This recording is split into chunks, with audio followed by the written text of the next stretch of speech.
কোরআন সাক্ষী। হুজ্জি ইলাইকি বিজিযইন নাখলা, এর মানে হচ্ছে মারিয়াম কেউ পেড়ে দিবে না, একটু কষ্ট করে হাতটা উঁচু করে খেজুরের ডালা ধরে ঝাঁকুনি মারো, টসটসে কাঁচা পাকা খেজুর নিচের দিকে পড়বে, তারপর তুমি তুলে খাবে। সুবহানাল্লাহ পড়েন। আল্লাহ চাইলে অটোমেটিক্যালি কারামাত হিসেবে খেজুরগুলো নিচে ফেলতে পারতেন না? কথা কোন? খেজুরগুলো অটোমেটিক্যালি নিচের দিকে পড়ছে? পড়ে নাই। আল্লাহ শিক্ষা দিয়েছে যেই পরিস্থিতিতে থাকো না কেন তোমাকে শ্রম ব্যয় করে কষ্ট করে তোমার উপার্জন করতে হবে, রিজিকের বন্দোবস্ত করতে হবে। চিল্লায় বলেন ঠিক কিনা? ইসলাম আমাদেরকে এটাই শিখিয়েছে, কাজে লজ্জা নাই। আবার বিশ্বনবী বললেন ইন খামাতিস সাআ ওয়া ফি ইয়াদি আহাদিকুম ফাসিলাতুন, তোমাদের কারো হাতে যদি একটা চারা বীজ থাকে, সে যদি দেখে কিয়ামত হতে শুরু করেছে, ফাইন ইসতাতা আইয়াগরিসাহা ক্বাবলা আন তাকুমাস সাআ ফালইয়াগরিসহা, কারো হাতে একটা চারা বীজ নিয়ত করেছে, চারা বীজটা রোপণ করবে, ইন দ্য মিন টাইম দেখলো কিয়ামত হতে শুরু করেছে, বিশ্বনবী বললেন যদি তোমার সুযোগ থাকে কিয়ামত হওয়ার আগে চারা বীজটা রোপণ করে দাও। কথা বুঝতে পেরেছেন? আপনার হাতে একটা চারা বীজ, আপনি প্ল্যান করেছেন এই চারা বীজটা রোপণ করবেন, ইন দ্য মিন টাইম দেখলেন কি হওয়া শুরু হয়েছে, ইযা জুলজিলাতিল আরদু জিলজালাহা, দ্য বিগেস্ট আর্থকোয়েক, ভূমিকম্প শুরু হয়েছে, কিয়ামত হয়ে যাবে। বিশ্বনবী বললেন কিয়ামত হইতেছে ওদিকে, আর তোমার হাতে যদি চারা বীজ থাকে দেরি করো না, কিয়ামত তোমার কাছ পর্যন্ত আসার আগে সুযোগ পেলে চারা বীজটা রোপণ করে দাও। ইসলাম শিখিয়েছে শেষ নিঃশ্বাস পর্যন্ত তোমাকে লড়ে যেতে হবে। এই পৃথিবীতে কেউ কাউকে জায়গা করে দেয় না, জায়গা করে নিতে হয়।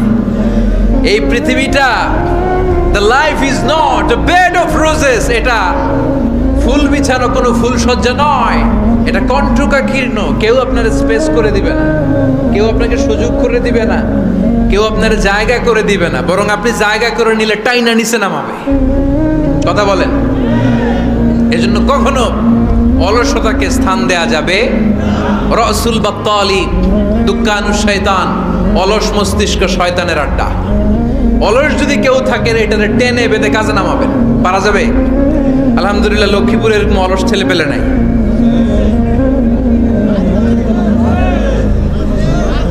আছে?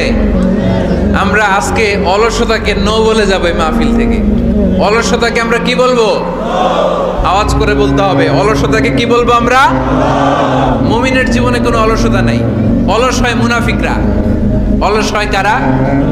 চিল্লায় বলতে হবে। মুমিনরা অলস হয়। অলস হয় কারা? এজন্য কোরআনে আল্লাহ একথাও বলে দিলেন, ওয়াইদা কামু ইলাস সালাতি কামু কুসালা ইউরাউনান নাসা ওয়ালা ইয়াযকুরুনাল্লাহা ইল্লা কালিলা। সুবহানাল্লাহ পড়েন। মুনাফিকরা যখন মানুষকে দেখানোর জন্য নামাজে যায়, ওই নামাজে তাদের ইখলাস নাই, ওই নামাজের ভেতরে তাদের কোনো খুশু খুদু নাই, ওই নামাজের ভেতরে আছে শুধু অলসতা। ওই নামাজে কি আছে? কিন্তু আমরা যখন নামাজে যাই আমাদের অলসতা আছে? আমরা নামাজ পড়লে আমাদের হৃদয়টারে সজীব করে দেয় কে? আমরা উযু করলে আমাদের মনটাকে চাঙ্গা করে দেয় কে? আমরা মসজিদে ঢুকলে হৃদয়টাকে প্রাণবন্ত করে দেয় কে? মুমিন উযু করলে চাঙ্গা হয়। বিষ্ণু ঈসা ইসলাম বললেন, ইয়াকিদু শাইতানু আলা কাফিয়াতি রাসি আহাদিকুম ইদা নাম। খেয়াল করে শুনবেন লক্ষ্মীপুরের ভাইয়েরা, চমৎকার একটা হাদিস। আমরা যখন ঘুমোতে যাই, শয়তান আমাদের প্রত্যেকের মাথার পিছনে 3টা অলসতার গিট মারে। কয়টা? আওয়াজ করে বলেন।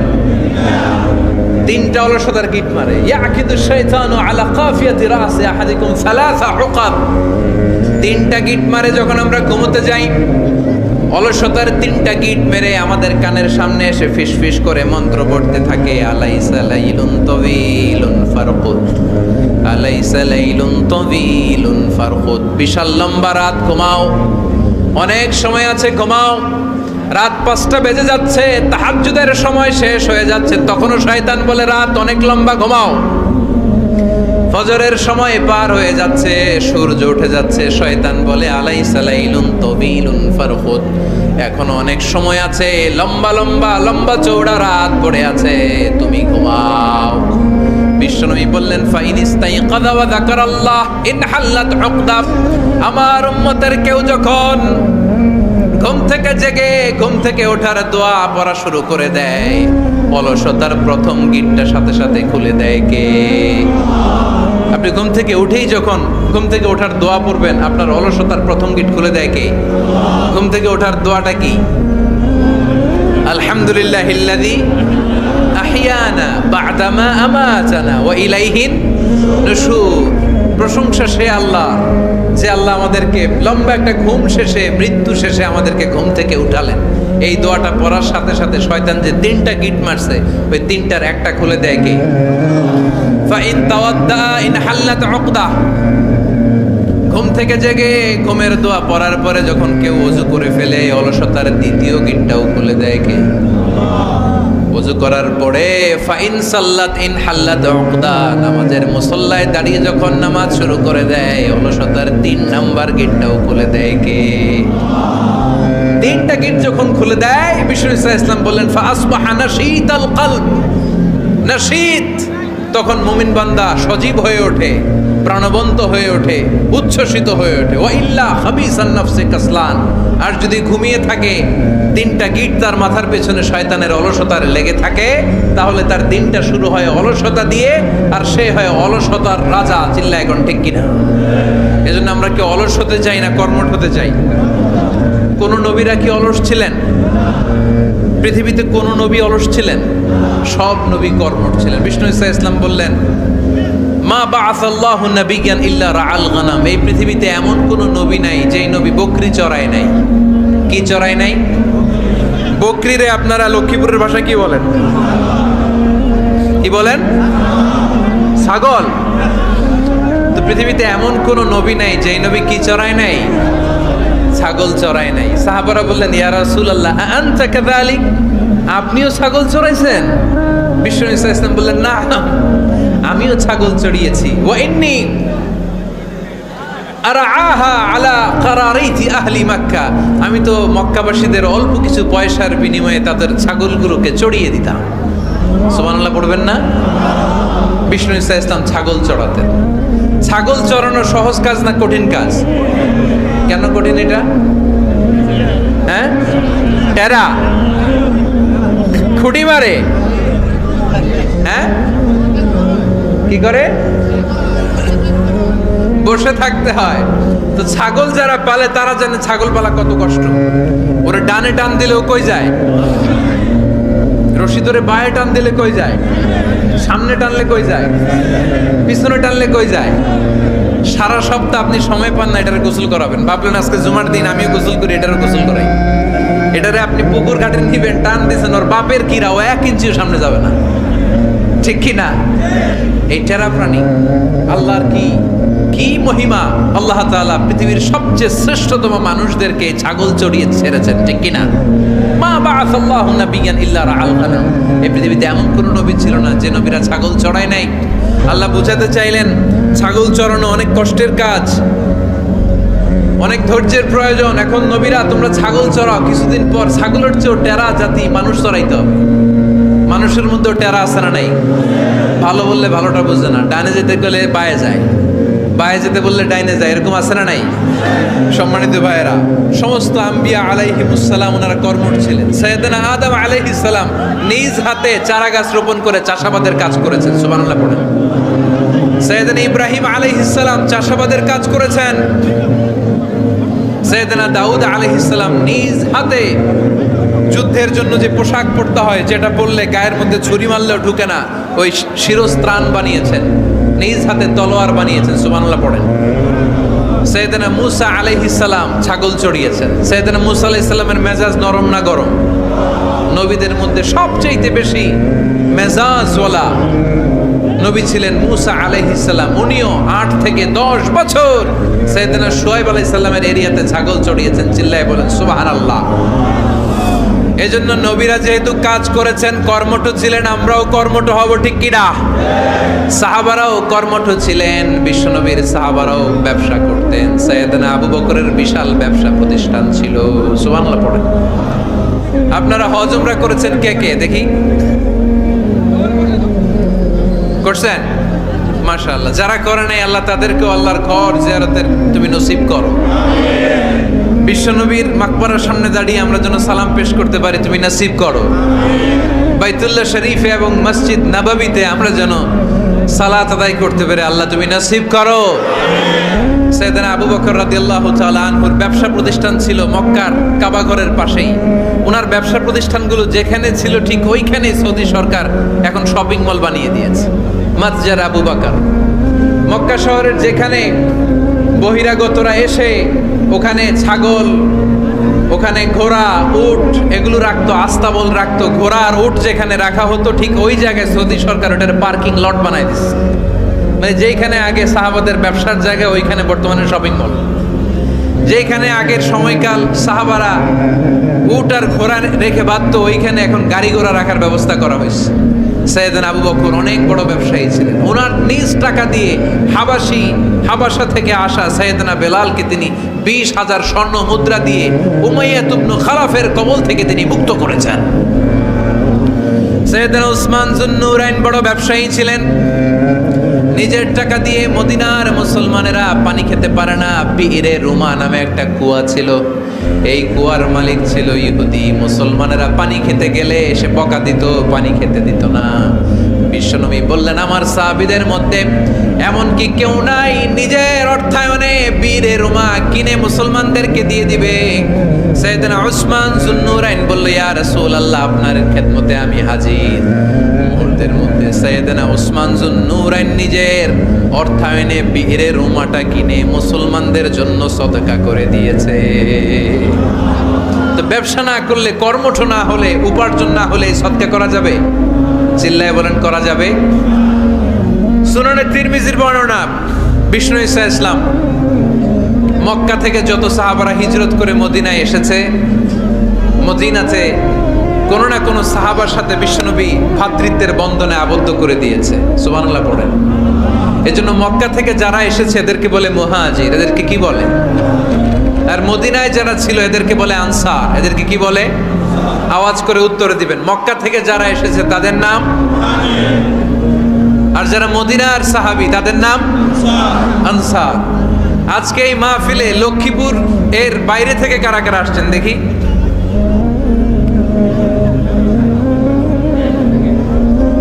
মাশাআল্লাহ, মাশাআল্লাহ, অনেক আসছে। আল্লাহ ভাইদেরকে তুমি কবুল করো, হাত নামান। এই যে লক্ষ্মীপুরের বাইরে থেকে যে ভাইরা আসছে তারা লক্ষ্মীপুরের মেহমান, ঠিক কিনা? মক্কা থেকে হিজরত করে যে সমস্ত সাহাবারা এসেছিল তারা ছিল মদিনার মেহমান। বিশ্বনবী এক এক মক্কার সাহাবীকে মদিনার এক এক সাহাবীর সাথে ভ্রাতৃত্বের বন্ধনে আবদ্ধ করে দিলেন। আব্দুর রহমান ইবনে আউফ রাদিয়াল্লাহু তাআলা আনহু, ওনার সাথে ভ্রাতৃত্বের বন্ধনে যে সাহাবীকে বিশ্বনবী আবদ্ধ করে দিলেন ওনার নাম হচ্ছে সাআদ ইবনে রাবিয়া। কি নাম? মদিনার অনেক বড় ব্যবসায়ী। বিশ্বনবী বললেন, ও আব্দুর রহমান ইবনে আউফ, সম্পদ ছেড়ে দিয়ে, পরিবার ছেড়ে দিয়ে, স্থাবর অস্থাবর সব ছেড়ে দিয়ে আল্লাহ রাসূলের ভালোবাসায় মক্কা থেকে মদিনায় এসেছো। মদিনায় তোমার চিন্তা নাই, সাদ ইবনে রবিকে আমি তোমার ভাই বানিয়ে দিলাম। সাদ ইবনে রবি তোমার আপন ভাইয়ের মতো। সাদ ইবনে রবি বলল, আব্দুর রহমান, জীবনে তোমারে কোনোদিন দেখি নাই, তোমারে আমি চিনি না, তোমার নাম শুনি নাই, কিন্তু বিশ্বনবী তো তোমার দায়িত্ব আমাকে দিয়েছে। আমার যে বড় ধনী এই মদিনার মধ্যে দ্বিতীয় কেউ নাই। আজ থেকে তুমি আমার ভাই, আজ থেকে তুমি আমার কি? আল্লাহ আমাকে যত সম্পত্তি দান করেছে তার অর্ধেক সম্পত্তি আমি তোমার নামে দিয়ে দিলাম। ও আব্দুর রহমান ইবনে আউফ, শুধু তাই নয়, রব্বুল আলামিন আমাকে 2 জন স্ত্রী দিয়েছে। কয়জন? তুমি দেখো আমার কোন স্ত্রীকে তোমার বেশি ভালো লাগে, যার নাম তুমি বলবে সাথে সাথে আমি তারে তালাক দিয়ে দিব। তার ইদ্যত পালন শেষে তুমি তাকে বিয়ে করে তোমার সাথে নিয়ে যাবা। সুবহানাল্লাহ। কারণ বিশ্বনবী তোমার দায়িত্ব আমার কাছে দিয়েছে, তুমি আমার ভাই, আমি মদিনার সবচেয়ে বড় ধনী, আমার অর্ধেক সম্পদ আমি তোমারে দিয়ে দিব। আমার 2 স্ত্রীর 1 স্ত্রীকে তোমারে দিয়ে দিব। সাইয়েদনা আব্দুর রহমান ইবনে আউফ এই কথা শুনে অবাক হলেন। অবাক হয়ে উনিও এক অবাক কথা বললেন। উনি বললেন, লা হাজাতা লি ফি ইয়া আখি, ও আমার প্রাণের ভাই, তোমার কথা শুনে আমার হৃদয়টা ভরে গিয়েছে, কিন্তু তোমার সম্পদেরও দরকার আমার নাই, তোমার স্ত্রীরও দরকার আমার নাই। বারাকাল্লাহু ফি মালিক ওয়া লি আহলিক, আল্লাহ তোমার মালেও বরকত দেখ, তোমার সম্পদেও বরকত দেখ, তুমি শুধু একটু কষ্ট করবা। কি কষ্ট? দুল্লানি আলা সুক, show me the way to the market. তুমি মদিনায় কোনো মার্কেট আছে কিনা, শপিং মল আছে কিনা, ব্যবসা প্রতিষ্ঠান আছে কিনা আমারে দেখায় দাও। সুবহানাল্লাহ পড়ে। আমরা হইলে কি করতাম? লক্ষ্মীপুরে যারা আসছে এদের একজনকে যদি বলা হয়, ভাই আপনি এখন থেকে লক্ষ্মীপুরের ভাই, আমার অর্ধেক সম্পদ আপনারা দিয়ে দেব, কি করবে? পায়ের উপর পা তুলে খাবে আর বলবে, কি আনন্দ আকাশে বাতাসে, ঠিক কিনা? এরপর যদি বলি, ভাই আমার দুই বউ, যেটারে সুন্দর লাগে বলেন তালাক দিয়ে দেই, নিয়ে যান, কি বলবে? কি আনন্দ আকাশে বাতাস। আল্লাহ রাসূলের সাহাবী আব্দুর রহমান ইবনে আউফ বললেন, লা হাজাতা লি ফি, আমার দরকার নেই। দুল্লানি আলা সুক, just show me the way to market. এখানে মার্কেট কই আছে দেখায় দাও। অবাক হয়ে গেলেন সাদ বিন রাবিব, বললেন, ও আব্দুর রহমান ইবনে আউফ, ঠিক আছে, তুমি যদি নিতে না চাও তোমারে আমি জোর জবরদস্তি করব না। শুনে রাখো, মদিনাতে ইহুদিদের কয়নুকার একটা বাজার আছে। এই কথা বলার সাথে সাথে আব্দুর রহমান ইবনে আউফ চলে গেলেন। এর পরের দিন অল্প কিছু পনির আর ঘি দিয়ে ব্যবসা শুরু করলেন। পনির আর ঘিয়ের ব্যবসা করতে করতে করতে করতে ব্যবসায় তিনি এত লাভ করলেন, উনি বললেন, আমি যদি কখনো মদিনার বালুর মধ্যে হাত দিতাম, ওই বালুটারও সোনা বানায় দিত কে? দুল্লানি আলা সুক। লক্ষ্মীপুরের কর্মঠ যুবক ভাইয়েরা, এই আব্দুর রহমান ইবনে আউফ আমাদের প্রেরণা। উনি অন্যের ঘাড়ে পাড়া দিয়ে খেতে চায় নাই, আরেকজনের উপর ডিপেন্ডেন্ট বা নির্ভরশীল হতে চায় নাই। তিনি স্বাবলম্বী হওয়ার শিক্ষা, লেসেন কিয়ামত পর্যন্ত গোটা বিশ্বের যুবকদের জন্য রেখে গিয়েছে। চিল্লায় বলো ঠিক কিনা? দুল্লানি আলা সুক, show me the way to market. Market কোথায় দেখাও।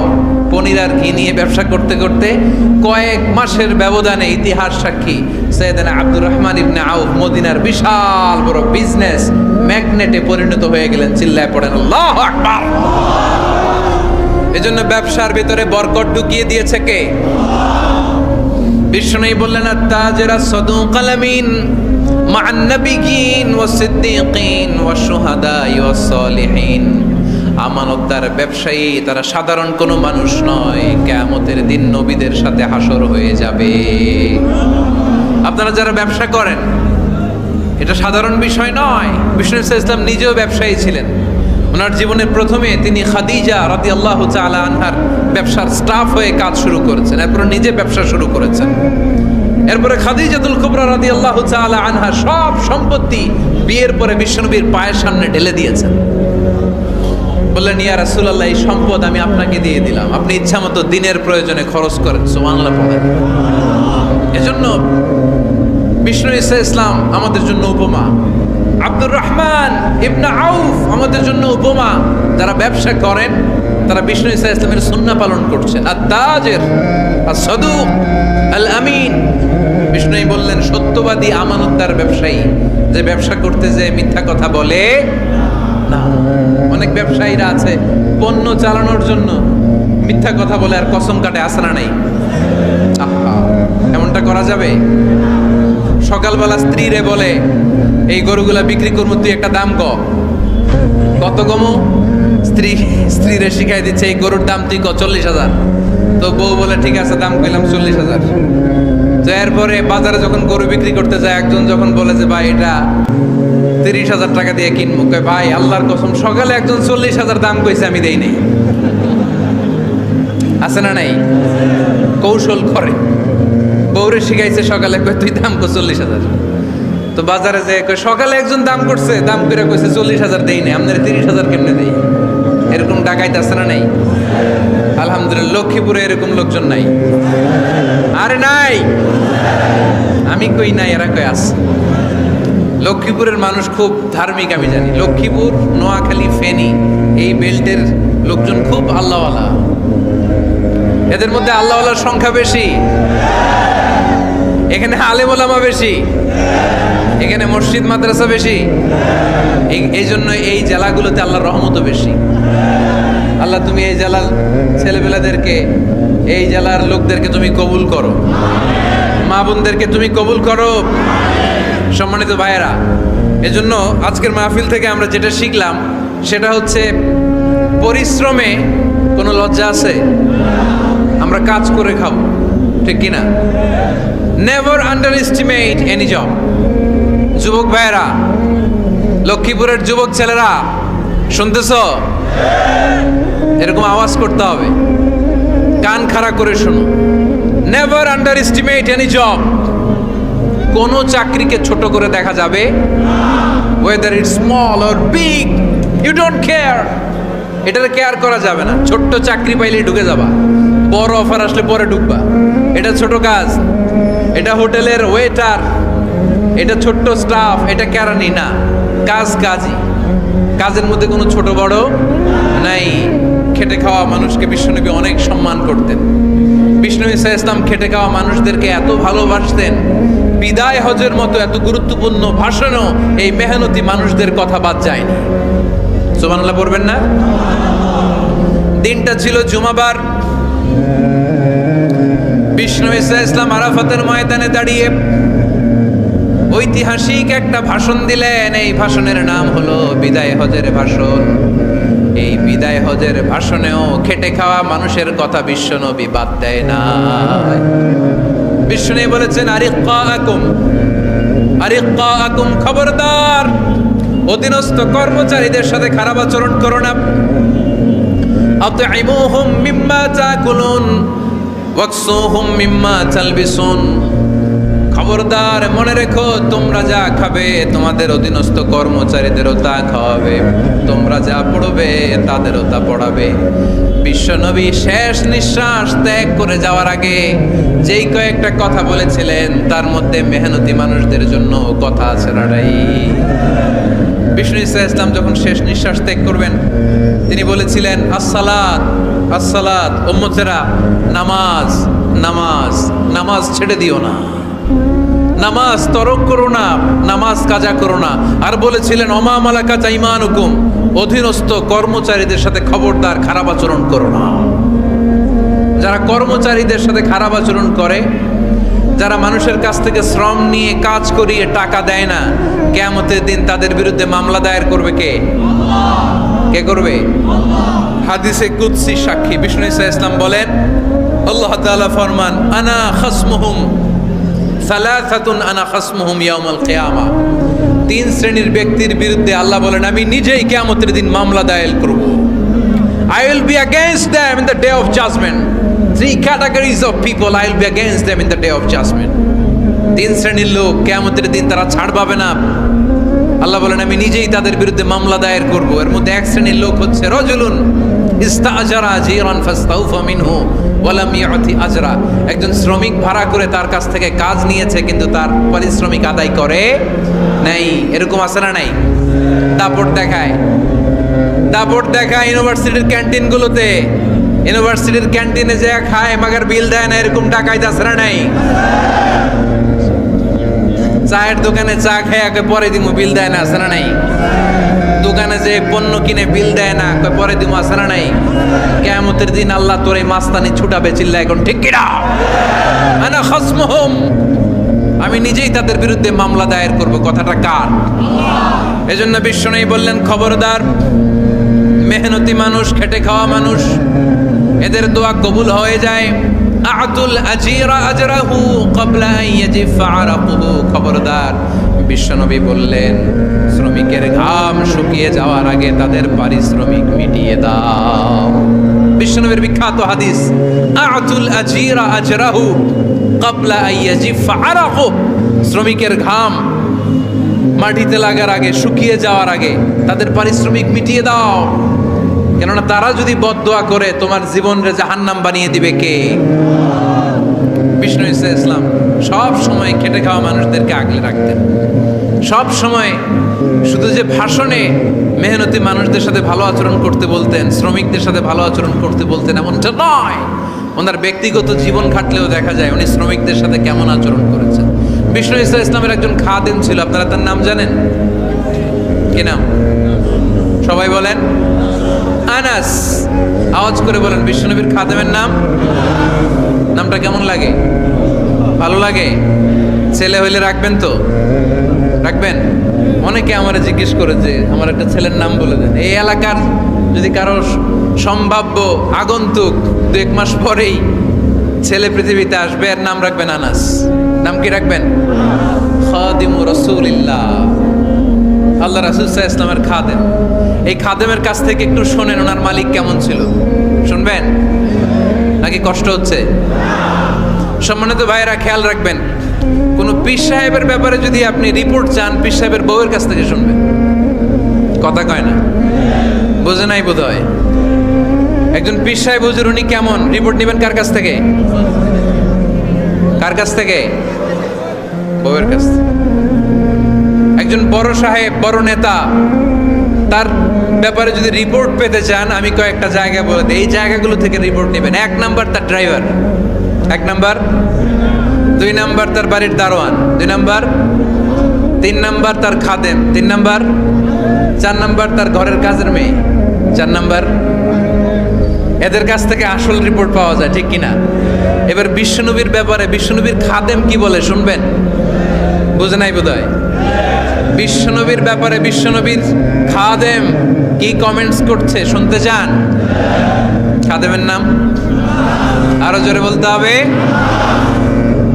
আনাস রাদিয়াল্লাহু তাআলা, আনাস রাদিয়াল্লাহু তাআলা আনহু বলেন, বিশ্বনবী যখন মক্কা থেকে মদিনায় হিজরত করে আসলেন, মদিনার অলিতে গলিতে আনন্দের বন্যা বয়ে গেল। তলা আল বাদরু আলাইনা বলে সবাই বিশ্বনবীকে বরণ করে নিল। সবাই বিশ্বনবীর সাথে দেখা করতে আসলো। সবাই যখন আনসারী নারী পুরুষরা দেখা করতে যায়, আমার আম্মাও বলল, আনাস মক্কা থেকে বিশ্বনবী এসেছে, চলো তোমারে নিয়ে দেখা করতে যাই। আনাসের মা আনাস রাদিয়াল্লাহু তাআলা আনহু তখন খুব ছোট্ট। তিনি যে দেখে মানুষের ভিড়ে আনাসকে নিয়ে সামনে যাওয়া যায় না। আর তিনি দেখলেন মদিনার অলিতে গলিতে মানুষের ভিড়, আনসারী আবাল বৃদ্ধ বনিতা নারী পুরুষ সবাই বিশ্বনবীর সাথে দেখা করছে।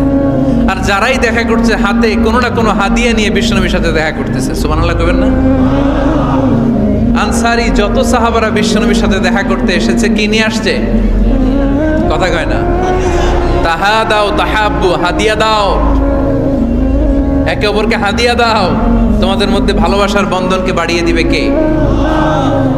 আনাসের মা বললেন, আমি মানুষ ধাক্কাতে ধাক্কাতে বিশ্বনবীর সামনে পর্যন্ত গেলাম, যে দেখি সবাই বিশ্বনবীর হাদিয়া দেয়। আমি বিশ্বনবীর সামনে যে কাঁদো কাঁদো সরে বললাম, ইয়া রাসূলুল্লাহ, ইয়া হাবিবাল্লাহ, লাম ইউবকি রাজুলুন ওয়ালা ইমরাআতুন মিনাল আনসার ইল্লা ক্বাদ আতহাফাকা বিতুহফা। ও নবী, আমি দেখতে পেয়েছি আনসারী এমন কোন নারী নাই, এমন কোন পুরুষ নাই যে আপনাকে আপনার হাতে কোনো না কোনো হাদিয়া দেয় নাই। ওয়া ইন্নী লা আকদিরু আলা যালিকা মা উতহিফুকা বি।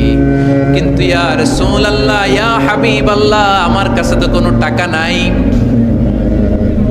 আমার কাছে কোনো পয়সা নাই, আমার ঘরে এমন কোনো জিনিস নাই যেই জিনিসটা আমি আপনারে হাদিয়া দেব। ইল্লা ইবনি হাদা, আমার এই নার ছেঁড়া ধন কলিজার টুকরা সন্তান আনাস ছাড়া। ও আখিরি জামানার পয়গম্বর, আমি আমার কলিজার টুকরা আনাসকে আপনারে হাদিয়া দিয়ে দিলাম। ইয়া রাসূলুল্লাহ, মদিনার আনসারী এমন কোন নারী পুরুষ কেউ তো বাকি নাই যে আপনাকে হাদিয়া দেয় নাই, সবাই তো হাদিয়া দিল, কিন্তু আমি তো হাদিয়া দেওয়ার মতো আমার কাছে কিছু নাই। আপনারা কি হাদিস থেকে নেয়া এই গল্পটা বুঝতে পেরেছেন? কথাটা শুনতেছিলেন? আনাস রাদিয়াল্লাহু তাআলা আনহুর মা বললেন, ইয়া রাসূলুল্লাহ, আনসারী এমন কোন নারী নাই, এমন কোন পুরুষ নাই যে আপনারা হাদিয়া দেয় নাই, কিন্তু আমার তো হাদিয়া দেওয়ার মতো কিছু নাই আমার এই কলিজার টুকরা আনাস ছাড়া। কি আর আমি করব? আমার কলিজার টুকরা আনাসকে আমি আপনার দরবারে হাদিয়া দিয়ে দিলাম। ইয়া রাসূলুল্লাহ, আমার ছেলেটারই আপনারা হাদিয়া দিলাম। খুদ হাদা ইয়াখদুমু কামা বাদালাক, আপনার যেই কাজ লাগবে, যেই খেদমতের প্রয়োজন আপনার এই খেদমত করবে। ও নবী, আমি জানি আনাস আপনার বেশি খেদমত করতে পারবে না, আনাস আপনার মেসওয়াক এনে দিবে, অজুর পানি এনে দিবে, জুব্বা লাগলে জুব্বাটা এনে দিবে, ছোটখাটো কাজ করে আপনারে সাহায্য করবে। আমার কলিজার টুকরা সন্তানকে চিরকালের জন্য আমি আপনারে হাদিয়া দিয়ে দিলাম।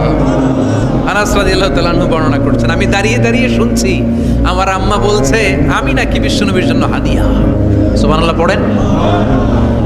এবার খেদমত শুরু করলো সাইয়েদনা আনাস। ছোট্ট মানুষ কি আর করবে, কতটুকু খেদমত আর করতে পারবে? বিশ্বনবীর মেসওয়াকটা এনে দেয়। সুবহানাল্লাহ পড়েন।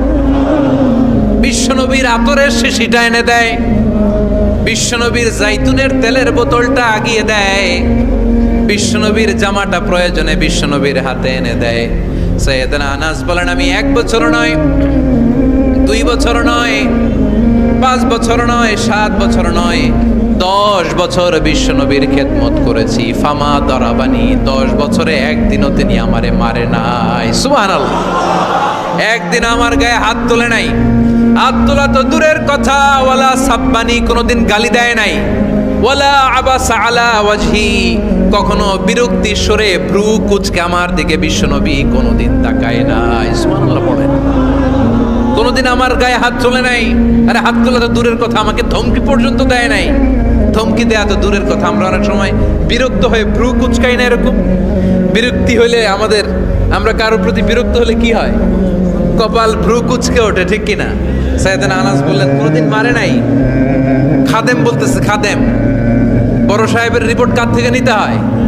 হয় খাদেম, নয় দারোয়ান, নয় ঘরের কাজের মেয়ে, তা না হলে ড্রাইভার। বিশ্বনবীর খাদেম বিশ্বনবীর ব্যাপারে কি কমেন্ট করছে? মা সাব্বানি ওয়ালা জারাবানি ওয়ালা আবাসা ফি ওয়াজহি। এই 10 বছরের খেদমতের জিন্দেগিতে কোনোদিন বিশ্বনবী আমারে মারে নাই, গায়ে হাত তোলে নাই। আরে হাত তোলা তো দূরের কথা, একটা ধমকও দেয় নাই। আরে ধমক দেয়া তো দূরের কথা, বিরক্তির সুরে ভ্রু কুঁচকে আমার দিকে কখনো তিনি তাকায় নাই। চিল্লায় বলো সুবহানাল্লাহ। আর আজকে মাইক পেলে মানবতা, মানবাধিকারের কর্মী কি সুন্দর কথা বলে, উইমেন রাইটস এর কথা বলে, শিশু শ্রম নিয়ে কথা বলে, আর বাড়িতে কাজের মেয়ের গায়ের মধ্যে খুন্তি, গরম খুন্তি পিঠের মধ্যে লাগিয়ে পিঠ ঝলসিয়ে দেয়। এরকম আছে না নাই? পত্রপত্রিকায় প্রায় দেখা যায় যে কাজের মেয়েদেরকে কি অত্যাচার করে।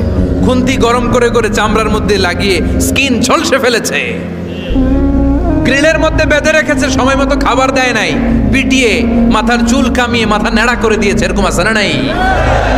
এরা মানবাধিকারের ঠিকাদার, এরা মানবাধিকারের কথা বলে। আর বিশ্বনবী ইসলামের খাদেম বিশ্বনবীর ব্যাপারে বলেছে কোনোদিন মাইর তো দূরের কথা, হাত তোলা তো দূরের কথা, আরে ধমক দেওয়া তো দূরের কথা, বিরক্তির চেহারা নিয়েও কোনোদিন বিশ্বনবী আমার দিকে তাকায় নাই। চিল্লায় পড়েন সুবহানাল্লাহ।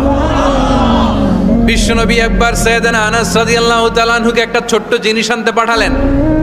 সাইয়েদনা আনাস রাদিয়াল্লাহু তাআলা আনহু জিনিসটা আনতে যে মদিনার অলিতে গলিতে বাচ্চাদের খেলা দেখে জিনিস আনতে ভুলে খেলায় দাঁড়িয়ে গেলেন। ছোট্ট মানুষ, ছোট্ট একটা বাচ্চা যদি আমার সাথে নেই, সে কি আমার প্রয়োজন বুঝবে? আমার সেন্টিমেন্ট যেরকম, বাচ্চা কি ওটা টের পাবে? ছোট্ট আনাসকে বললেন আমার জুব্বা নিয়ে আসো। বিষ্ণু ইসলাম শাম দেশের জুব্বা পড়তেন, বলতেন জুব্বা নিয়ে এসো। জুব্বা আনতে যখন বেরোলেন আনাস রাদিয়াল্লাহু তাআলা আনহু, দেখলেন মদিনার অলিতে গলিতে বাচ্চারা কুতকুত খেলে। কি খেলে? আপনারা খেলেন? তো এই খেলা দেখে আনাস রাদিয়াল্লাহু তাআলা আনহু ভুলে গেলেন যে বিশ্বনবীর জামা আনতে হবে। উনি ভুলে যে উনিও দাঁড়িয়ে খেলা দেখতে শুরু করলেন। এখন ঘন্টার পর ঘন্টা যায়, আনাসও আসে না, জামাও আসে না।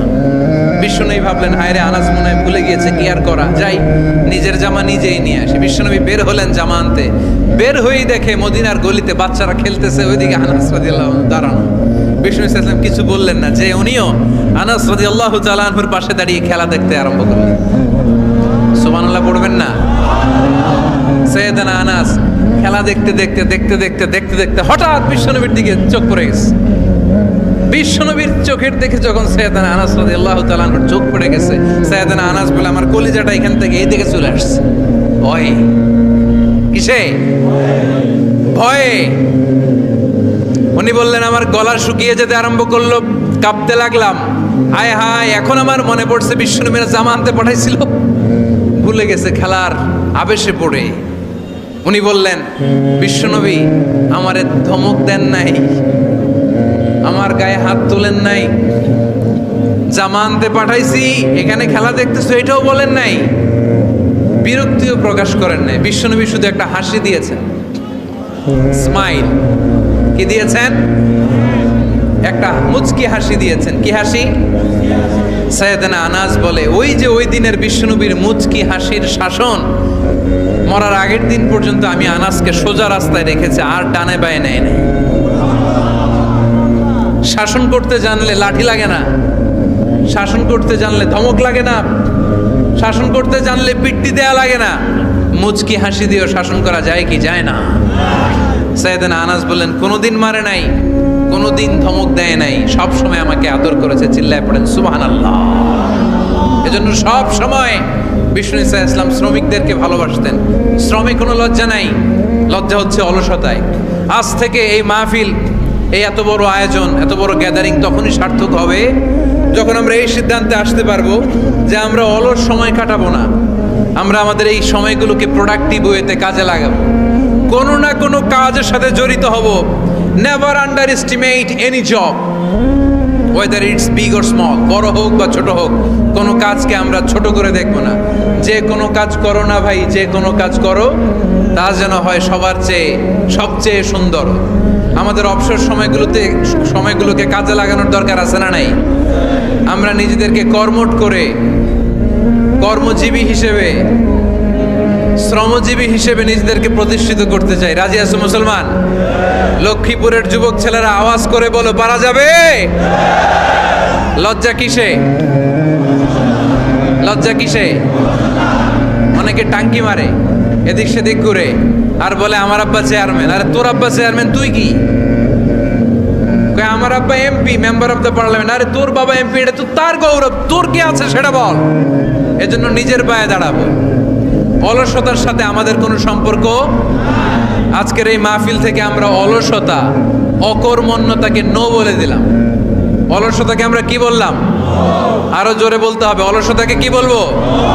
আর সব সময় কর্মঠ থাকবো, এনার্জেটিক থাকবো, নিজের পায়ে দাঁড়াবো, আইডিয়া জেনারেট করব, এন্টারপ্রেনার হওয়ার চেষ্টা করব, নতুন নতুন উদ্যোক্তা হওয়ার মাধ্যমে আমরা আমাদের নিজেদের ভাগ্য পরিবর্তনের চেষ্টা করব। কারণ আল্লাহ বলেছেন, ইন্নাল্লাহা লা ইউগাইয়িরু মা বিকাউমিন হাত্তা ইউগাইয়িরু মা বিআনফুসিহিম। আল্লাহ তাআলা ততক্ষণ পর্যন্ত কোনো জাতির ভাগ্যের চাকার পরিবর্তন করে না যতক্ষণ পর্যন্ত ওই জাতি নিজে নিজের ভাগ্যের চাকার পরিবর্তন করতে না চায়। চিল্লা এখন ঠিক কিনা?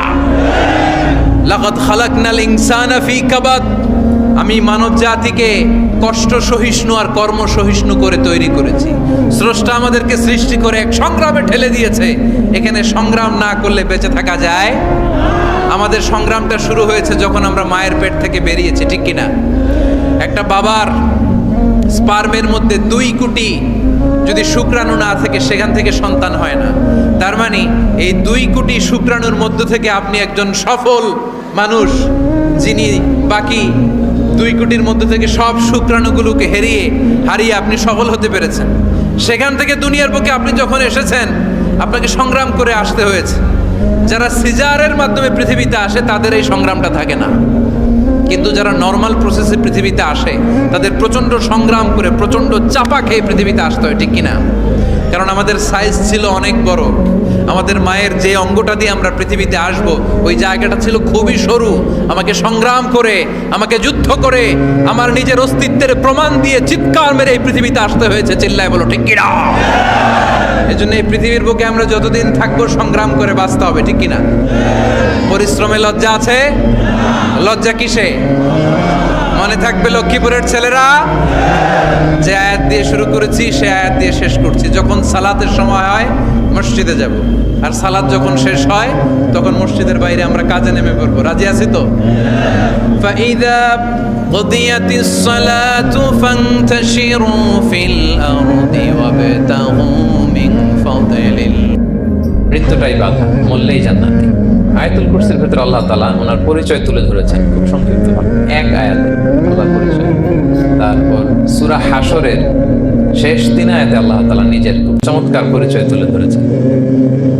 তারপরে এই সূরা ইখলাসের মধ্যে আল্লাহ তাআলা আরো সংক্ষিপ্ত পরিসরে, ভেরি প্রিসাইজলি, মাত্র ছোট্ট ছোট্ট 4টা আয়াতে নিজের পরিচয় তুলে ধরেছেন। তো কি কিভাবে আল্লাহ তাআলা নিজের পরিচয় আমাদের সামনে পেশ করলেন, আমরা সেটাই আজকে শুনবার চেষ্টা করব ইনশাআল্লাহ। সূরাতুল ইখলাস, আপনারা কি জানেন এটা কোরআনের কততম পারায় অবস্থিত? 30তম পারায়। এবং এই সূরাটি মাক্কি সূরা। কি সূরা? কোরআনের সর্বশেষ পারায় অবস্থিত 30তম পারায়। আয়াত সংখ্যা তো আমরা শুরুতেই বললাম কয়টি? 4টি। এই সূরাটি কোরআনের যে সূরার ধারাক্রম, সেই ধারাক্রম অনুসারে 112 নম্বর সূরা। কত নম্বর? 112 নম্বর সূরা। এই সূরাটা মক্কাতুল মুকাররমাতে নাজিল হওয়ার কিছু প্রেক্ষাপট আছে। প্রেক্ষাপটগুলো হচ্ছে, আরবরা বংশকে খুব গুরুত্ব দেয়, বংশ প্রিজার্ভ করা, লিনিয়েজকে প্রিজার্ভ করা। এবং তারা মানুষকে দেখে, শুধু মানুষ তো না, মানুষের পায়ের ছাপ দেখে বলে দিতে পারতো তার বাবাকে, পরদাদাকে, 14 পুরুষের নাম বলে দিতে পারতো। শুধু মানুষই না, তারা উটের পায়ের ছাপ দেখে, উটের পায়ের, মরুভূমির বালুতে উটের পায়ের ছাপ দেখে ওই উট কোন বংশের, ওই বংশের ওর নাম কি, ওর বাবার নাম কি, ওর দাদার নাম কি, 14 পুরুষ এরকম ছিল। এবং তারা দুজন মানুষকে যদি ঢেকে রাখা হয় সারা শরীর, শুধু পায়ের একেবারে শেষের দিকের ছোট আঙ্গুল দেখে, এটাকে ইলমুল কিয়াফা বলে, ওই ছোট আঙ্গুলের শেপ দেখে ওরা বলে দিতে পারতো সে কোন বংশের, তার বাবার নাম কি, দাদার নাম কি, 14 পুরুষ। তারা এই লিনিয়েজকে প্রিজার্ভ করতো আর কি এইভাবে। এবং এই বংশ পরিক্রমা মুখস্থ করা, জানা, জিজ্ঞেস করা, এটাকে গুরুত্ব দিত। তো তারা আল্লাহকেও আমাদের মতো এরকম একজন সত্তা ভেবে আল্লাহ হাবিব সাল্লাল্লাহু আলাইহি ওয়াসাল্লামকে জিজ্ঞেস করতেছে যে, ইদান খালাকাল্লাহু কুল্লা শাই ফামান খালাকাল্লাহ। মুহাম্মদ, তুমি তো বলো যে আল্লাহ নাকি সব সৃষ্টি করেছে, তো আল্লাহকে কে সৃষ্টি করেছে? অথবা বলো যে আল্লাহর বাবাকে, আল্লাহর দাদাকে, আল্লাহর পরদাদাকে, আল্লাহর বংশটা বলো। তো তখন তাদের এই প্রশ্নের জবাবে আল্লাহ তাআলা সূরাতুল ইখলাস নাযিল করেন যে, কুল হুয়াল্লাহু আহাদ। নবী, আপনি বলুন আল্লাহ হচ্ছেন এক, অদ্বিতীয়, ইউনিক, অ্যাবসলিউট। আল্লাহুস সামাদ, তিনি হচ্ছেন সামাদ, তিনি কারো প্রতি নির্ভরশীল নন, অমুখাপেক্ষী। লাম ইয়ালিদ ওয়া লাম ইউলাদ, তিনি কাউকে জন্ম দেনও নাই, আবার তিনি কারো কাছ থেকে জন্ম নেনও নাই। ওয়া লাম ইয়াকুল লাহু কুফুয়ান আহাদ, তার সমকক্ষ, তার মতো, তার সিমিলার মহাবিশ্বে দ্বিতীয় কেউ নাই। সুবহানাল্লাহ। এটা হচ্ছে শানে নুজুল, কোন প্রেক্ষাপটে নাজিল হয়েছে, এটা হচ্ছে একটা বর্ণনা। আরেক বর্ণনা এসছে, মক্কার মুশরিকরা জিজ্ঞেস করতে আরম্ভ করলো, ইয়া মুহাম্মদ, আমরা জানি মানুষ মাটির তৈরি, ফেরেশতারা নূরের তৈরি, মানে আলোর তৈরি, এরপর জিনেরা আগুনের তৈরি, আল্লাহ কিসের তৈরি? আল্লাহ তাআলার বাইয়িন লানা জিনসা রাব্বিক, তোমার আল্লাহর জিন্স বর্ণনা করো, সে কোত্থেকে আসছে, কি দিয়ে, কোন জিন্স থেকে, মানে কোন জিনিস থেকে তৈরি? তখন আল্লাহ তাআলা এই সূরাটা নাযিল করলেন, কুল হুয়াল্লাহু আহাদ আল্লাহুস সামাদ লাম ইয়ালিদ ওয়া লাম ইউলাদ ওয়া লাম ইয়াকুল লাহু কুফুয়ান আহাদ। এইভাবে অনেকগুলো বর্ণনা পাওয়া যায় যে এরকম প্রেক্ষাপটে যখন রাসূল সাল্লাল্লাহু আলাইহি ওয়াসাল্লাম তারা এই সমস্ত প্রশ্ন জিজ্ঞেস করে, তখন তাদের প্রশ্নের জবাব স্বরূপ আল্লাহ তাআলা 4 আয়াত বিশিষ্ট এই সূরাটি নাযিল করেন। তাহলে সূরার কোন প্রেক্ষাপটে, কোন সিচুয়েশনে সূরাটা নাযিল হলো, এটা সবার কাছে ক্লিয়ার না এখন? এই সূরার কিছু ফজিলত পাওয়া যায়। আপনারা তো সূরার নাম শুনেছেন সূরাতুল ইখলাস। ইখলাস শব্দের অর্থ হচ্ছে সিনসিয়ারিটি, আন্তরিকতা বা একনিষ্ঠতা। যেহেতু এই সূরায় একনিষ্ঠতার সাথে আল্লাহর তাওহীদের ঘোষণা দেওয়া হয়, এজন্য এই সূরার নাম হচ্ছে সূরাতুল ইখলাস। আবার এই সূরাকে সূরাতুত তাওহীদও বলে, যেহেতু আল্লাহর একত্ববাদের ঘোষণা এই সূরায় দেওয়া হচ্ছে, ওয়াননেস অফ গড। আবার এই সূরার একটা নাম হচ্ছে সূরাতুল মারিফা, যেহেতু এই সূরা মারিফা মানে জানা বা চেনা, যেহেতু এই সূরা পড়ার মধ্য দিয়ে আল্লাহর পরিচয় জানা যায়, আল্লাহকে চেনা যায়, এই জন্য সূরার নাম সূরাতুল মারিফা। আচ্ছা, এই সূরার অনেক ফজিলত আছে, অনেক ফজিলত। আমরা কয়েকটা ফজিলত আপনাদের সামনে শেয়ার করব ইনশাআল্লাহ। এই সূরার 1 নম্বর ফজিলত হচ্ছে রাসূল সাল্লাল্লাহু আলাইহি ওয়াসাল্লাম বিভিন্ন সুন্নত নামাজের দ্বিতীয় রাকাতে এই সূরাটা পড়তেন। যেমন ফজরের 2 রাকাত সুন্নত আছে না, ফজরের 2 রাকাত সুন্নতের দ্বিতীয় রাকাতে রাসূল সাল্লাল্লাহু আলাইহি ওয়াসাল্লাম এটা পড়তেন। প্রথম রাকাতে সূরা কাফিরুন, দ্বিতীয় রাকাতে সূরা ইখলাস। মাগরিবের নামাজের যে সুন্নাত, সেই সুন্নাতেরও দ্বিতীয় রাকাতে আল্লাহর হাবিব সাল্লাল্লাহু আলাইহি ওয়াসাল্লাম এই সূরাটা পড়তেন। তাওয়াফ করার পরে 2 রাকাত নামাজ পড়তে হয়, জানেন? ওই 2 রাকাত নামাজে রাসূল সাল্লাল্লাহু আলাইহি ওয়াসাল্লাম প্রথম রাকাতে সূরাতুল কাফিরুন, দ্বিতীয় রাকাতে সূরাতুল ইখলাস পড়তেন। বিতিরের সালাতের শেষ রাকাতে আল্লাহর হাবিব সাল্লাল্লাহু আলাইহি ওয়াসাল্লাম সূরাতুল ইখলাস পড়তেন। এইভাবে অনেকগুলো হাসান হাদিস আছে। তাহলে কখন কখন সূরাতুল ইখলাস পড়তেন রাসূল সাল্লাল্লাহু আলাইহি ওয়াসাল্লাম কোন নামাজে? ক্লিয়ার না? ফজরের 2 রাকাত সুন্নত নামাজের শেষের রাকাতে, মাগরিবের 2 রাকাত সুন্নত নামাজের শেষের রাকাতে, তাওয়াফের পরে যে 2 রাকাত পড়তে হয় শেষের রাকাতে, বিতরের সালাতের শেষ রাকাতে। এই সূরাটাকে আল্লাহর হাবিব সাল্লাল্লাহু আলাইহি ওয়াসাল্লাম সুলুসুল কুরআন বলেছেন, 1/3 অফ দ্য কিতাব। কোরআনের 3 ভাগের 1 ভাগ। সূরাতুল ইখলাস তা'দিলু সুলুসাল কুরআন। সূরা ইখলাস হচ্ছে কোরআনের 3 ভাগের 1 ভাগ। তার মানে আপনি যদি একবার সূরা ইখলাস পড়েন, কয় পারা তেলাওয়াতের সওয়াব? 2 বার পড়লে, 3 বার পড়লে, 3 বার পড়লে 1 খতম কোরআনের সওয়াব। আলহামদুলিল্লাহ। কেউ কেউ বলেন যেহেতু আল্লাহর একত্ববাদের কথাবার্তা কোরআনে 1/3 মানে 1/3 জুড়ে আছে, সেহেতু সূরাতুল ইখলাস সুলুসুল কোরআন মানে হচ্ছে যে কোরআনের 3 ভাগের 1 ভাগে আল্লাহ যা নিয়ে কথা বলেছে সূরাতুল ইখলাসের ভিতরেই সেটা সংক্ষেপে চলে আসছে। এজন্য এটাকে বলা হয় 1/3 অফ দ্য বুক, কোরআনের 3 ভাগের 1 ভাগ। এটার আরেকটা, এই হাদিসটা মুতাওয়াতির হাদিস। সূরাতুল ইখলাস তা'দিলু সুলুসাল কুরআন, এটা এমন সংখ্যক, বেশি বেশি সংখ্যক সাহাবী প্রতিটি জেনারেশনে বর্ণনা করেছে, সাহাবী, তাবি, তাবি, তাবি। এই হাদিসের ব্যাপারে কোনো ডাউট তৈরি হয় না, কোনো সাসপিশন তৈরি হয় না। খুবই ভ্যালিড হাদিসটা, যেটা কোরআনের 3 ভাগের 1 ভাগ। আচ্ছা, আল্লাহর হাবিব সাল্লাল্লাহু আলাইহি ওয়াসাল্লাম আরেকটা হাদিসে এসেছে, এক সাহাবীকে কুবা পল্লীতে ইমাম করে পাঠিয়েছেন। মদিনা মসজিদে নববীর পাশে একটা মসজিদ আছে, মসজিদে কুবা, সেই মসজিদের ইমাম করে এক সাহাবীকে পাঠিয়েছেন। ওই সাহাবীর একটা অভ্যাস ছিল, উনি প্রত্যেক রাকাতে সূরা ফাতিহার পরেই আগে সূরা ইখলাস পড়তেন। ধরেন প্রথম রাকাতে সূরা ফাতিহার পরে ইখলাস, এরপর একটা সূরা পড়তেন। দ্বিতীয় রাকাতে সূরা ফাতিহার পরে আবার সূরা ইখলাস, এরপর একটা সূরা পড়তেন। ধরেন যে জুমার নামাজ 2 রাকাত, উনি ফাতিহার পরে প্রথমে কোন সূরাটা পড়ে নিতেন, এরপরে অন্য যে কোনো একটা সূরা। দ্বিতীয় রাকাতে সূরা ফাতিহার পরে কোন সূরাটা প্রথমে পড়ে নিতেন, ইখলাসের। এইটাই ওনার স্বভাব। প্রত্যেক নামাজে যদি কোনো ইমাম সাহেব শুধু সূরা ইখলাস পড়ে, একটু খারাপ লাগবে না আমাদের? ওনার মুসল্লিদেরও তাই লেগেছে। ওনারা জিজ্ঞেস করলেন, তুমি এটা কেন করো? এরকম না করে স্বাভাবিকভাবে পড়ো। উনি বললেন, না, আমি এভাবেই পড়বো, আমি যেভাবে পড়তেছি এইভাবেই পড়ো, পড়লে পড়ো, না হলে তোমাদের হিসাব তোমাদের। তো তারা যে রাসূল সাল্লাল্লাহু আলাইহি ওয়াসাল্লামের কাছে বিচার দিল যে, ইয়া রাসূলুল্লাহ, দেখেন একজন ইমাম আপনি আমাদের জন্য নির্ধারণ করেছেন, উনি প্রত্যেক রাকাতে সূরা ইখলাস পড়ে, ইন এভরি সিঙ্গেল রাকাত সূরা ইখলাস পড়ে।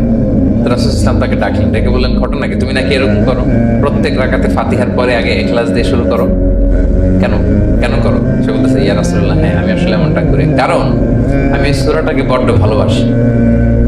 কারণ ফিহি সিফাতুর রহমান, এই সূরার ভেতরে আল্লাহর পরিচয় মেলে, আল্লাহর পরিচয় পাওয়া যায়, যেন সূরাটাকে আমি বড্ড ভালোবাসি। রাসূল সাল্লাল্লাহু আলাইহি ওয়াসাল্লাম বললেন, ঠিক আছে, তোমার অভ্যাসের পরিবর্তন করার দরকার নাই।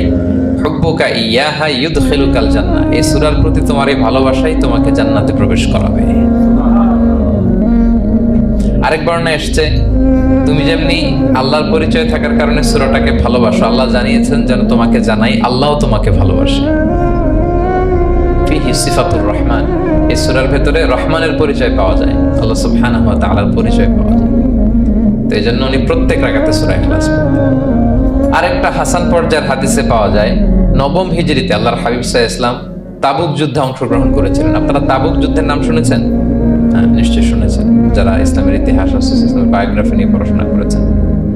তাবুক হচ্ছে অনেক দূরে মদিনা থেকে, খুব কষ্টের সফর ছিল। তখন খেজুর পেকে সবার ঘরে খেজুর, পাকা খেজুর উঠাতে হবে, আবার প্রচন্ড গরম, আবার সফরের দূরত্ব অনেক বেশি। এই সফরে মূলত কোনো যুদ্ধ সংগঠিত হয়। তাবুক যুদ্ধে কোনো যুদ্ধ হয়নি, কয়েক সপ্তাহ লাগছে যেতে, কয়েক সপ্তাহ ফিরতে, এতটুকুই। জাস্ট কে পাক্কা ইমানদার আর কারা মুনাফিক, হিপোক্রিট, এটাকে ক্লিয়ার করার জন্য আল্লাহ তাআলা এই যুদ্ধের আহ্বান জানিয়েছেন যে যাও, অ্যাটাক করো, তাবুকে যাও। বিশাল বাহিনী, প্রায় বিশাল একটা বাহিনী যে তাবুকে চলে গেল। রাসূল সাল্লাল্লাহু আলাইহি ওয়াসাল্লাম যখন তাবুক যুদ্ধে ছিলেন, এই অভিযানে ছিলেন, তখন মদিনায় এক সাহাবী ইন্তেকাল করেন, নাম হচ্ছে মুআবিয়া ইবনে মুআবিয়া আল মুসানি। তো উনি ইন্তেকাল যখন করলেন, রাসূল সাল্লাল্লাহু আলাইহি ওয়াসাল্লাম তো এত দূর থেকে এটা জানতেন না। জিবরাইল আলাইহিস সালাম এসে বললেন, ইয়া রাসূলুল্লাহ, মদিনাতে আপনার সাহাবী মুআবিয়া ইন্তেকাল করেছে। মুআবিয়া ইবনে আবি সুফিয়ান একজন সাহাবী আছে, উনি নয়, মুআবিয়া ইবনে মুআবিয়া আল মুসানি। তখন বললেন, ইয়া রাসূলুল্লাহ, আপনি এই 30,000 সাহাবী নিয়ে এখানেই মরুভূমির মধ্যেই তার গায়েবানা জানাজা পড়েন, আমরাও আছি আপনার সাথে, আমরাও শরীক হব। রাসূল সাল্লাল্লাহু আলাইহি ওয়াসাল্লাম এত দূরে তাবুক থেকে মুআবিয়া ইবনে মুআবিয়া আল-হুসাইনি রাদিয়াল্লাহু তাআলা আনহু গায়েবানা জানাজায় শরীক হলেন। এই গায়েবানা জানাজায় সাহাবাদের সাথে ফেরেশতারাও শরীক হয়েছিলেন, দুই কাতারে, পেছনে দুই কাতার, প্রতি কাতারে 70,000 ফেরেশতা। জানাজা শেষে দোয়া শেষে আল্লাহর হাবিব সাল্লাল্লাহু আলাইহি ওয়াসাল্লাম বললেন যে জিবরিল, ঘটনা কি?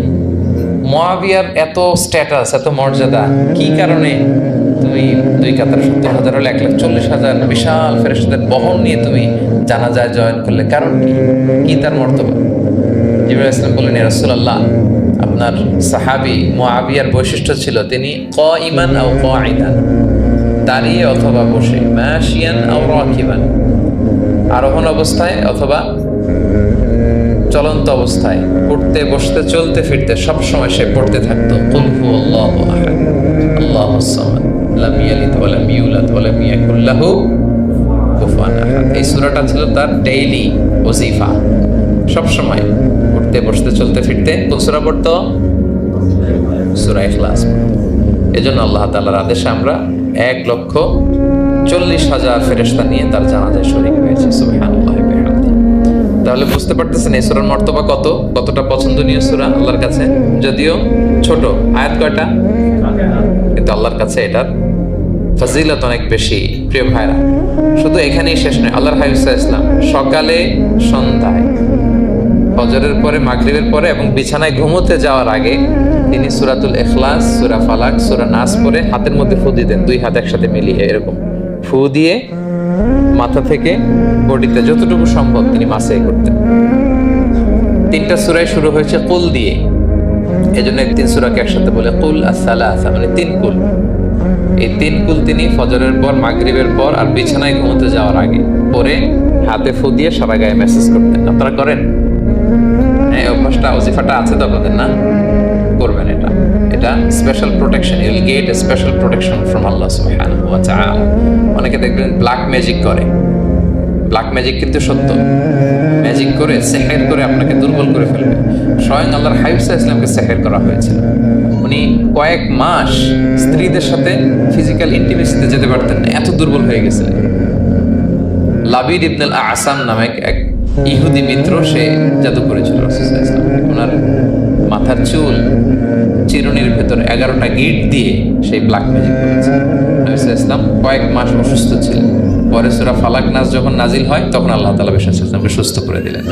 সাহাবীদেরকে নিয়ে এক কুয়ার নিচ থেকে, চিরুনি থেকে এই গিটগুলো খুলে খুলে রাসূল সাল্লাল্লাহু আলাইহি ওয়াসাল্লাম 11টা আয়াত তেলাওয়াত করলেন। রাসূল সাল্লাল্লাহু আলাইহি ওয়াসাল্লামকে সুস্থ করে দিল কে? আল্লাহ সুবহানাহু ওয়া তাআলা শিফা নসিব করলেন। তার মানে ব্ল্যাক ম্যাজিক সত্য, সিহির করে মানুষ। আপনার সফলতা, আপনার সাকসেস, এটা সবার ভালো লাগবে না, মনে রাখবেন। সবাই এটা পছন্দ করে না। আল্লাহ আইনু হক, নজর কিন্তু সত্য, নজর সত্য, নজরের প্রভাব আছে, চোখের প্রভাব আছে।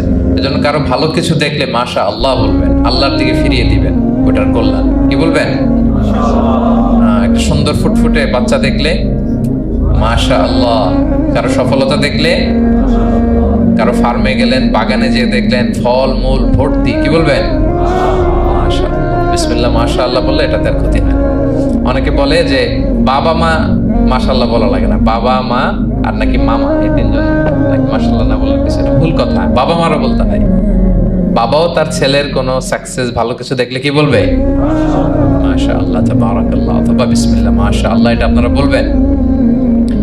নজরের প্রভাব আছে। আপনি সিম্পলি দেখেন, এই যে আমি আপনাদের দিকে তাকিয়ে তাকিয়ে কথা বলছি, আমি যদি অনেকক্ষণ স্টেয়ারিং করি, কারোর দিকে ভেবে তাকিয়ে থাকি, সে ভালো ফিল করবে? কেন? আমি কি তার মারছি, ধরছি, স্পর্শ করছি? কিছুই তো করলাম, শুধু আমি তার দিকে তাকিয়ে আছি। তার মানে এতেই সে অস্বস্তি ফিল করতেছে। ধরেন যে আপনি কোন একটা প্রোগ্রামে বসে আছেন, আপনার পাশে যে বসে, আপনি তার দিকে এরকম 10 মিনিট তাকায় আছেন, কোনো কথা ছাড়া শুধু তাকিয়েই রইলেন। তার কি ভালো লাগবে বলেন? সে কি কমফোর্টেবল ফিল করবে? সে ভয় পাবে, সে ভয় পাবে, অস্বস্তি ফিল। আপনি কিছুই করেন নাই, না তাকে টাচ করেছেন, না ধরেছেন, ছুঁয়েছেন, কিছু, শুধু তাকিয়ে আছেন। দেখেন নজরের কি প্রভাব। আল আইনু হক, নজর সত্যি। এজন্য কারো সাকসেস দেখলে আমরা সবসময় যেন মাশাআল্লাহ বলি। মাশাআল্লাহ ঠোঁটের সাথে মিলিয়ে রাখবেন। ভালো দেখলে কি বলবেন? মাশাআল্লাহ, মাশাআল্লাহ, বিসমিল্লাহ মাশা আল্লাহ তাবারাকাল্লাহ এটা বলবেন।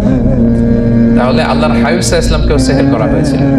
এই জন্য এই সেহের থেকে, ব্ল্যাক ম্যাজিক থেকে, আইন মানে জেলাসি, মানুষের নজর দিয়ে যে হিংসা করে, এই জেলাসি থেকে, মিন শাররি হাসিদিন ইযা হাসাদ, হাসাদ থেকে, মিন কুল্লি মাকরুহিন ওয়া শুরুর, সব ক্যালামিটি, ডিজাস্টার, এগুলো থেকে পানা হিসেবে আপনি এই ওয়াজিফাটা করবেন। 3 কুল, কুল আস-সালাসা, 3 কুল। আমার সাথে সাথে বলেন কয় কুল? কি কি? সূরাতুল ইখলাস, সূরা ফালাক, সূরা নাস। এই 3টা পড়ে ফজরের পর, মাগরিবের পর আর ঘুমোতে যাওয়ার আগে হাত দুইটাকে একসাথে করে পরে লম্বা একটা ফু দিয়ে মাথা থেকে মাসাজ করবেন সারা গায়ে। করা যাবে ইনশাআল্লাহ বিইذنিল্লাহ। এবং আম্মা জান আয়েশা রাদিয়াল্লাহু তাআলা আনহা বলতেন, আমি যখন কখনো অসুস্থ হয়ে যেতাম, অসুস্থ হলে রাসূল সাল্লাল্লাহু আলাইহি ওয়াসাল্লামকে যে যখন কমপ্লেইন করি, ইয়া রাসূলুল্লাহ আমি তো অসুস্থ, রাসূল সাল্লাল্লাহু আলাইহি ওয়াসাল্লাম আমাকে এই আমলটা করতে বলতেন। মানে আয়েশা, তুমি সূরাতুল ইখলাস, সূরা ফালাক, সূরা নাস পড়ে সারা গায়ে কি করো? ফু দাও। আলী রাদিয়াল্লাহু তাআলা আনহু বর্ণনা করেন, আল্লাহর হাবিব সাল্লাল্লাহু আলাইহি ওয়াসাল্লাম একবার নামাজ পড়তেছেন, নামাজে তিনি সিজদারত অবস্থায়, ইন দ্য মিন টাইম লাদাগাতহুল আকরা, একটা বিচ্ছু রাসূল সাল্লাল্লাহু আলাইহি ওয়াসাল্লামের আঙ্গুলে কামড় দিল। বিচ্ছুর কামড় খাইছেন? হ্যাঁ, কেমন লাগে? খুব আরাম লাগে? খুব যন্ত্রণা হয়, অনেক যন্ত্রণা হয়। রাসূল সাল্লাল্লাহু আলাইহি ওয়াসাল্লামকে যখন কামড় দিল নামাজরত অবস্থায়, রাসূল সাল্লাল্লাহু আলাইহি ওয়াসাল্লাম খুব যন্ত্রণা পেলেন, ব্যথা পেলেন। এই বিচ্ছুটারে লানত করলেন। সাধারণত লানত করতেন না, তিনি বলতেন লানাতুল্লাহি আলাল আকরা, এই বিচ্ছুর উপর লানাত, লা ইয়াদা নাবিয়ান ওয়ালা গায়রা। এই বিচ্ছু নবীও চিনে না, মানুষও চিনে না, কোথায় কামড় দিতে হবে এটাও বুঝতেছে না। শুধু নবী না, সব নবীদের নবী, ওনারা কামড় দিয়ে ফেলছে। আল্লাহর পক্ষ থেকে পরীক্ষা ছিল, কেয়ার করা। উনি ভর্ৎসনা করলেন, লানত করে বললেন, নবীও চিনস না, মানুষও চিনস না, কামড় দিয়ে খুব কষ্ট পাচ্ছে। আল্লাহ হাবিব সাল্লাল্লাহু আলাইহি ওয়াসাল্লাম বললেন, যাও গরম পানি আর লবণ নিয়ে আসো, এনে এটার মধ্যে ঢালো। তো ঢালতে আরম্ভ করলো। লবণ কিন্তু খুবই ব্যথানাশক, pain killer, natural pain killer. এটার মধ্যে সোডিয়াম ক্লোরাইড আছে, তো এটা গরম করে লবণ মিশিয়ে দিলে যে কোনো ব্যথা সাথে সাথে ভালো হয়ে যায়। রাসূল ইসলাম বললেন ঢালো। ঢালতেছে, রাসূল ইসলাম পড়তেছেন কুল হুয়াল্লাহু আহাদ আল্লাহুস সামাদ লাম ইয়ালিদ ওয়া লাম ইউলাদ ওয়া লাম ইয়াকুল লাহু কুফুয়ান আহাদ বলে ফু দিচ্ছেন। ঢালাও শেষ, আঙ্গুলের ব্যথাও শেষ। তাহলে রাসূল সাল্লাল্লাহু আলাইহি ওয়াসাল্লামের একটা চিকিৎসা পদ্ধতি আপনারা জানলেন, তিব্বে নাবাবী, যে সাপ বিচ্ছু কিছু দংশন করলে ওখানে কুসুম, ওয়ার্ম ওয়াটার, লবণ দিয়ে ওয়ার্ম ওয়াটার করে সেখানে ঢালতে হবে। আর কোন সূরা পড়তে হবে? কুল হুয়াল্লাহু আহাদ আল্লাহুস সামাদ লাম ইয়ালিদ ওয়া লাম ইউলাদ ওয়া লাম ইয়াকুল লাহু কুফুয়ান আহাদ, এটা পড়তে হবে। তাহলে এই সূরার ফজিলত কি জানতে পেরেছেন আপনারা? ক্লিয়ার তো না? আমি রিপিট করি, কি কি ফজিলত বললাম। রাসূল সাল্লাল্লাহু আলাইহি ওয়াসাল্লাম ফজরের নামাজের সুন্নাতে, মাগরিবের সুন্নাতে, তাওয়াফের পরের সুন্নাতে, বিতরের শেষ রাকাতে সূরাতুল ইখলাস পড়তেন। রাসূল সাল্লাল্লাহু আলাইহি ওয়াসাল্লাম সূরাটাকে সুলুসুল কুরআন, 1/3 অফ দ্য কিতাব বলেছেন। কোরআনের কয় ভাগের 1 ভাগ? এবং এক সাহাবীর ঘটনা তো শুনলাম, সে সব নামাজে সূরা ইখলাস পড়তো। মুসল্লিরা কমপ্লেইন করার পরেও সে পড়লো। রাসূল সাল্লাল্লাহু আলাইহি ওয়াসাল্লাম বললেন, কেন পড়ো? বলে যে ফিহি সিফাতুর রহমান, এই সূরায় আল্লাহর পরিচয় আছে, সূরাটা পড়তে ভালো লাগে। তো রাসূল সাল্লাল্লাহু আলাইহি ওয়াসাল্লাম বললেন, এই সূরার প্রতি তোমার ভালো লাগাই তোমাকে জান্নাতে নিয়ে যাবে। আরেক বর্ণনায় যে তুমি যেমনি আল্লাহর কারণে এই সূরাকে ভালোবাসো, আল্লাহও জানিয়েছেন তিনি তোমায় ভালোবাসেন। এরপর মুআবিয়া ইবনে মুআবিয়া আল মুজানির হাদিস শুনলাম, তিনি উঠতে, বসতে, চলতে, ফিরতে সবসময় কোন সূরা পড়তেন? সূরাতুল ইখলাস। বলে আকাশ থেকে 1,40,000 ফেরেশতা এসে 2 কাতারে 70,000 করে ওনার গায়েবানা জানাজায় অংশগ্রহণ করেছেন। এবার বলেন, এটাকে আপনারা কি ওয়াজিফা বানাবেন? হ্যাঁ, বানাবেন? ডেইলি ওয়াজিফা, মেক ইট ইউর ডেইলি ওয়াজিফা। রিসাইট সূরাতুল ইখলাস every day, especially in the morning and evening. তাহলে সূরার ইন্ট্রোডাক্টরি ডিসকাশন শেষ, নাজিলের প্রেক্ষাপট শেষ, ফজিলত শেষ। এবার আমরা সূরায় ঢুকে যাই। কি বলেন? আউযু বিল্লাহি মিনাশ শাইতানির রাজীম, বিসমিল্লাহির রহমানির রহিম। বিতাড়িত শয়তান থেকে আল্লাহর কাছে পানাহ চাই, পরম করুণাময় অসীম দয়ালু আল্লাহর নামে শুরু করছি। আল্লাহ বলছেন, কুল হুয়াল্লাহু আহাদ। হে নবী আপনি বলুন, ওই যে বারবার প্রশ্ন করে, বাইয়িন লানা জিনসা রাব্বিক, তোমার আল্লাহ কি দিয়ে তৈরি? আল্লাহ কি স্বর্ণের তৈরি, না রূপার তৈরি, না কাঠের তৈরি? এইভাবে লিটারালি বলতেছে, আহুয়া মিন যাহাব আও ফিদ্দা আও মিন খাশাব। মুহাম্মদ তোমার আল্লাহ কি স্বর্ণের, না রূপার, না কাঠের? আল্লাহ বলেন, নবী আপনি এইটা বলেন। কুল, নবী আপনি বলুন, হুয়াল্লাহু